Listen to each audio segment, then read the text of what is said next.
Boss, ito mo sa lumalaban na patas para sa pamilya. Kaya nga alam mo, saan ako bumabangon eh. Hindi, okay lang Para sa pamilya ko pala. Boss, may kuwento lang ako saglit, boss, ha? Alam mo, nung bata pa ako, maliit pa ako, alam mo, gusto ko na kaagad tumanda. Oh. Tumanda na ako, gusto ko na bumalik sa pagkabata. Kasi ito na pala yung tunay na laro ng mundo, no? Ng buhay. Ito na pala talaga yun. Kala ko, masaya maging matanda, hindi pala.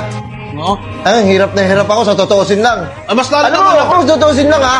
Oh. Ayoko gumawa ng masama, eh. Ayun na. Ayoko! Oo. Oo, tama. Kaya ayoko pa maggulang. Ayun yung tinuro sa akin magulang ko. Huwag kang maging magulang kahit ano mangyari. Hirap lang. Hirap. Oh, sorry. Nahihirapan lang ako. Hindi, gusto ko lang maparana sa anak ko yung hindi ko naranasan noon. Ah. Ako, ito, hanggat maaari, ayoko ipagawa sa kanya to, kaya susumikap lang. Sumikap. Iba pala pag naging ama, no? Oo. Oo. Oo.